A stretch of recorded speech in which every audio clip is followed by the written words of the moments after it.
Dans l'épisode d'aujourd'hui, je te dis la vérité sur les bains froids et la prise de masse. Donc, bienvenue à l'épisode de cette semaine. Encore un différent setup. Ceux qui l'écoutent vidéo doivent être quand même Chris, il se branche dessus lui avec son setup. Je trouvais la semaine passée que la vidéo, le podcast que j'ai fait avec le board, je chantais que j'avais plus d'énergie quand j'étais debout et que je bougeais plus mes bras. Je me suis dit, on va le réessayer cette semaine, voir comment je me trouve.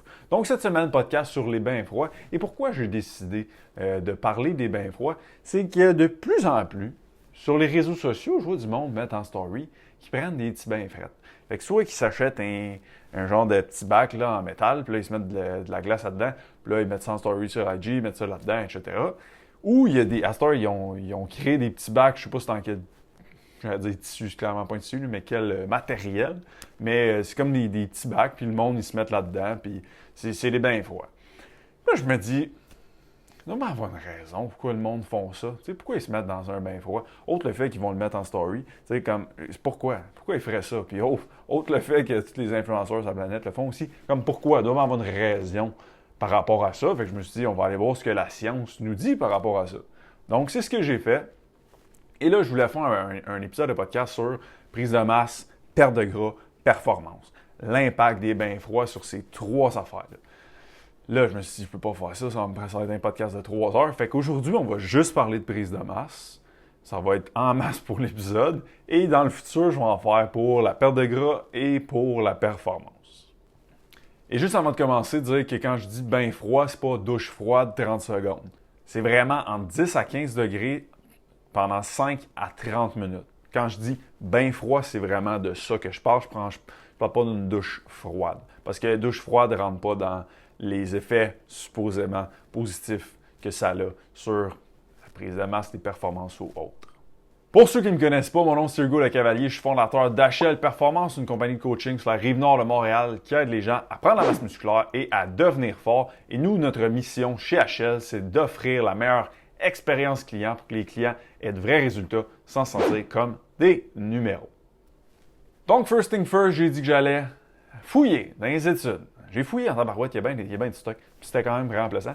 Mais on va commencer avec une méta-analyse. Donc, pour ceux qui sont nouveaux par rapport à ça, une méta-analyse, c'est une analyse d'un ensemble d'études. Okay? Donc, cette méta-analyse-là, il y avait 8 études à l'intérieur et cette méta-analyse-là faisait du pouce sur une autre méta-analyse de 2022 qu'elle en avait 28. Donc, on parle d'à peu près 36 études qui ont été analysées pour voir est-ce que les bains froids, ça fait quelque chose de spécial pour la prise de masse.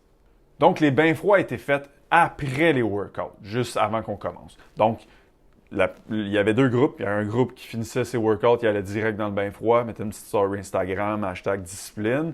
Puis, l'autre groupe, ils s'en allaient chez eux sans faire chier personne. OK? Donc, ça a été les deux groupes. Et ce qu'ils ont remarqué, c'est que le groupe les groupes, parce que c'était pas juste une étude, les groupes qui allaient chez eux directement, eux, il y avait une meilleure hypertrophie que le groupe qui allait dans le bain froid. Okay? Puis ça a été vu dans l'ensemble des 36 études analysées.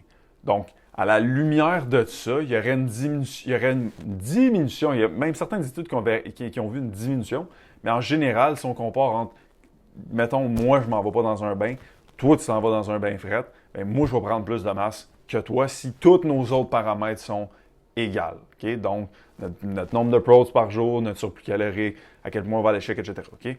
Si moi, je ne vais pas et toi, tu y vas, tu vas prendre moins de masse que moi. Okay?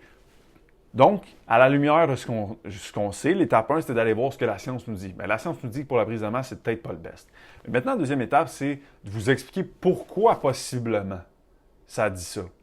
C'est beau ce que les études disent, mais des fois, il faut que tu comprennes aussi pourquoi ça a fait ça. Donc, c'est ce qu'on va aller voir. Pourquoi ça diminuerait la prise de masse musculaire, les bains froids, après un entraînement. Donc, pourquoi ça ferait ça exactement, une diminution de l'hypertrophie? Les chercheurs semblent dire que c'est encore en processus de bien déterminer pourquoi ça ferait ça, mais ce qui serait le plus plausible, c'est que ça amène une diminution de l'inflammation. Les bains froids, ça, c'est quand même bien documenté.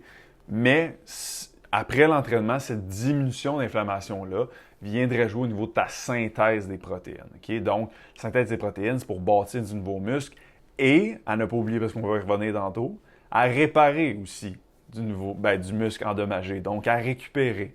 Là, on vient de nous dire que ça diminuerait la synthèse des protéines. Donc, on va en reparler plus tard par rapport à ça.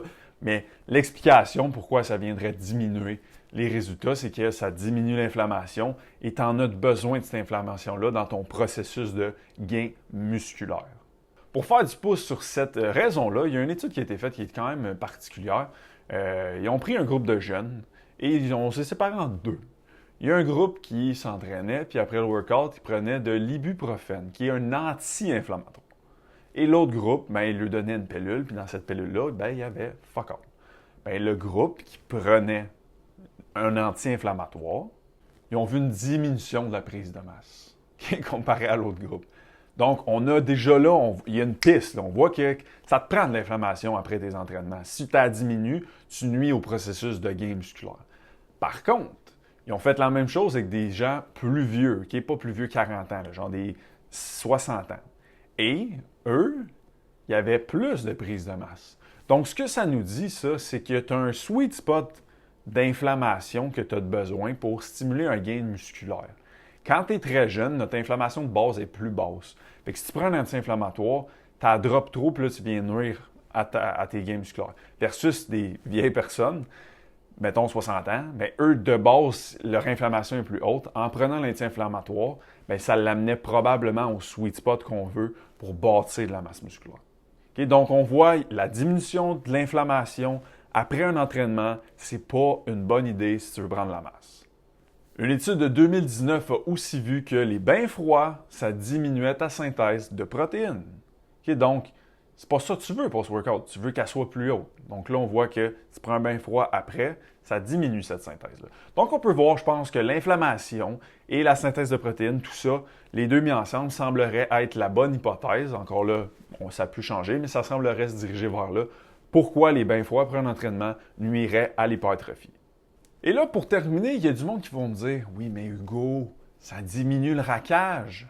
Je suis moins raqué. » Ceux qui le font peut-être ou ceux qui ont entendu parler de ça. Je suis moins raqué, donc ça améliore ma récupération. Tu as raison. Tu as raison que ça diminue le raquage. Le seul point, c'est qu'on sait-tu c'est quoi le raquage? Ah, c'est du dommage musculaire. Wrong answer. On le sait pas vraiment. Puis ça tend pas vers ça, puis je vais en parler après. Donc, on ne sait pas vraiment c'est quoi le raquage. C'est ça qu'on va analyser un peu plus dans ce point numéro 3. Donc, allons voir c'est quoi. Puis je vais citer Chris Beardsley, qui est quelqu'un qui analyse les recherches qui ont été faites dans le monde, de l'hypertrophie, de la performance, etc. Je vais le citer par rapport au raquage. Malgré de nombreuses recherches effectuées sur la nature du raquage qui survient dans les jours après les entraînements, nous ne savons toujours pas exactement quelle en est la cause. Un mécanisme possible est que le fascia dedans et autour du muscle pourrait devenir inflammé et devenir ainsi plus sensible au mouvement. Ça ferait du sens. Il y a un mot là-dedans qui fait du sens avec notre cold bath. Le fascia devient plus inflammé. Qu'est-ce que ça fait un cold bath? Ça diminue l'inflammation. Fait que ça se peut. C'est vrai que ça diminue le raquage. Il y a des études, ça c'est vrai à 100%. Mais l'inflammation du fascia, puis ça c'est une réponse que je n'ai pas, que je ne peux pas te donner, ça a-tu un impact sur la récupération? C'est-tu un indice de récupération? Comme, on ne sait pas. Je n'ai pas vu de données là-dessus. Fait que ça, c'est une grosse bémol dans les études par rapport au cold bath et la récupération, c'est qu'ils utilisent le raquage comme indice de récupération. Mais c'est pas du dommage musculaire. Fait que, as-tu vraiment récupéré si tu es moins raqué? La question se pose. Donc, premièrement, pourquoi le raquage, c'est pas du dommage musculaire? First, c'est qu'il y a une relation très faible entre le niveau de fatigue post-entraînement et le niveau de raquage. Donc, qu'est-ce qu'on veut dire par fatigue? Okay? Fait que la fatigue, il y aurait le dommage musculaire, donc ça, c'est le dommage fait aux fibres, et il y aurait la fatigue du système nerveux, la fatigue centrale. Okay? Ces deux choses-là, c'est ce qu'on appelle la fatigue après un entraînement. Okay? Donc, il y aurait la fatigue de ton système nerveux et ton dommage musculaire. Si tu as trop de fatigue du système nerveux et que tu n'as pas récupéré de ça, tu vas avoir moins de fibres musculaires d'activer, donc potentiellement moins de force et moins de prise de masse. Et au niveau du dommage musculaire, si tu n'as pas complètement réparé toutes tes fibres, diminution de force, le stress oxydatif va être encore élevé, il va y avoir une diminution de synthèse de la protéine.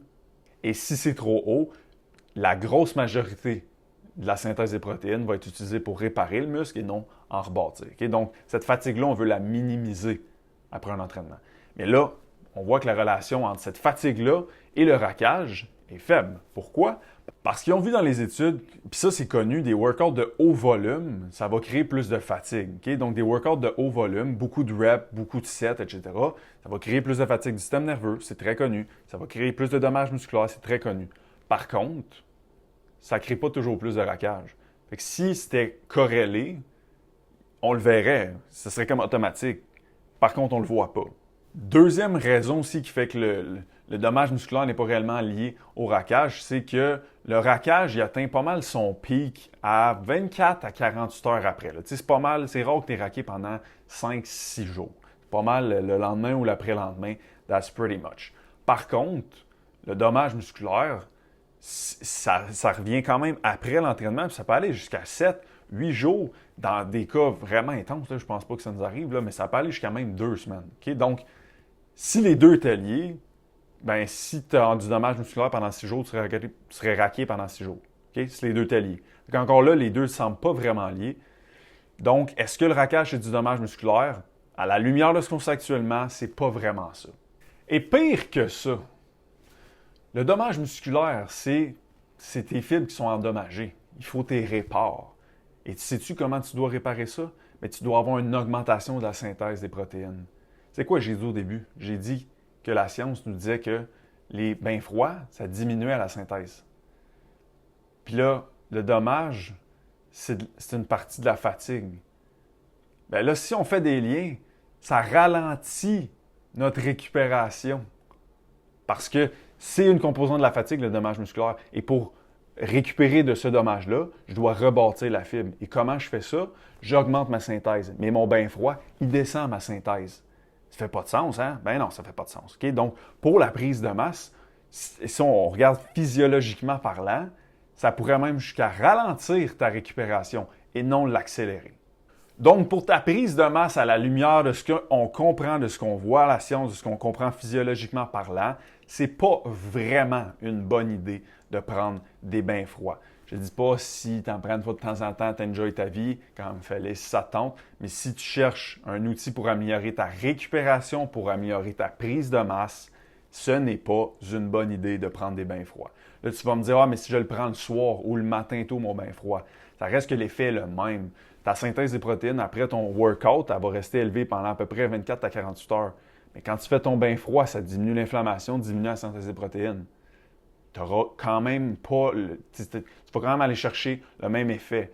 Peut-être pas autant intense qu'après le workout, mais tu vas quand même aller chercher une diminution de l'inflammation. Puis on l'a vu, ça en prend quand même un certain niveau pour le processus de gain musculaire. Donc, si tu veux prendre la masse et c'est ça ton seul et unique objectif, je ne te le recommande pas et je vais te citer une des études que j'ai lues. Qu'est-ce qu'ils disent par rapport à ça? Une immersion quotidienne dans l'eau froide ne détruira pas complètement vos gains, mais pourrait vous priver de votre travail acharné en salle de sport, un compromis qui n'en vaut vraiment pas la peine, car les avantages de la récupération ne semblent pas être extrêmes. Donc, on voit que pour la prise de masse, les bains froids, c'est over-fucking-rated.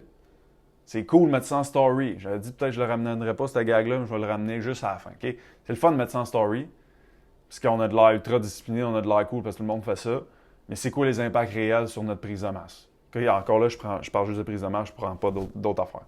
Sur notre prise de masse, l'impact est négatif, donc je le suggérerais vraiment pas si ton seul et unique objectif, c'est de prendre de la masse musculaire.